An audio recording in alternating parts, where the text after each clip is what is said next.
Assamese education YouTube চেনেললৈ আপোনাক সকলোকে স্বাগতম জনাইছোঁ। এইটো এডভাৰটাইজমেণ্ট আহিছে DME ফালৰ পৰা আহিছে, ডাইৰেক্টৰেট অফ মেডিকেল এডুকেশ্যন আছামৰ ফালৰ পৰা আহিছে, চমুকে DME। এটা গেট 3 টেকনিকেল আৰু গেট 3 নন টেকনিকেলৰ পোষ্ট মুকলি হৈছে, লগতে গেট 4 ভেকেঞ্চিও আছে। অনলাইন যোগে আবেদন কৰিব লাগিব। লাষ্ট ডেট হৈছে 31 তাৰিখলৈকে আছে, 31/8/2024লৈকে আছে।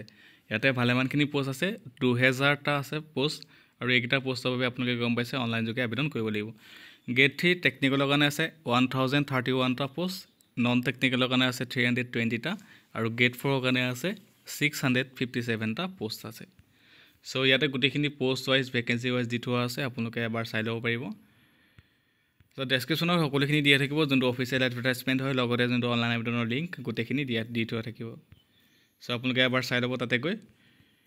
ইয়াতে যদি চাই এমপ্লয়মেণ্ট এক্সচেঞ্জ ৰেজিষ্ট্ৰেশ্যন থাকিবই লাগিব, গম পাইছেই। আৰু এই ছিলেকশ্যনটো দিয়া আছে 18 বছৰৰ পৰা 40 বছৰলৈকে আবেদন কৰিব পাৰিব। যদি SC ST হয় তেওঁলোকক 5 বছৰ এক্সট্ৰাকৈ দিছে, তেওঁলোকে 45 ইয়াৰ্ছলৈকে আবেদন কৰিব পাৰিব। OBC কেণ্ডিডেটে 43 ইয়াৰ্ছলৈকে আবেদন কৰিব পাৰিব, আৰু PWD কেণ্ডিডেটক 10 বছৰ এক্সট্ৰাকৈ দিছে, তেওঁলোকে 50 বছৰলৈকে আবেদন কৰিব পাৰিব। মই গোটেইখিনি ডেছক্ৰিপশ্যনত দিয়া আছে, আপোনালোকে চাই ল'ব এবাৰ। এপ্লিকেশ্যন ফিজ দিব নালাগে কোনো ধৰণৰ, এপ্লিকেশ্যন ফিজ নীল। আৰু গেট 3 যদি দৰমহা চাই তেতিয়াহ'লে 14,000 টকাৰ পৰা ষ্টাৰ্ট হ'ব 60,500 টকালৈকে। তাৰপিছত গেট 3 নন টেকনিকেলত তেনেকৈ 14,000 টকাৰ পৰা 60,500 টকালৈকে দৰমহা পাব। গেট 4 12,000 টকাৰ পৰা 52,000 টকালৈকে পাব, আৰু গ্ৰেড পে' থাকিব 3,900 টকা।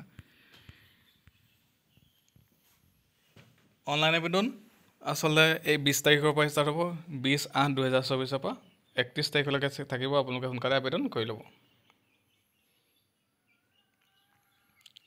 অফিচিয়েল এডভাৰটাইজমেণ্টটো ডেছক্ৰিপশ্যনত দিয়া আছে, ধুনীয়াকৈ এবাৰ ডাউনলোড কৰি এবাৰ চাই ল'ব। চ' ভিডিঅ'টো সকলোকে শ্বেয়াৰ কৰি দিব। ধন্যবাদ।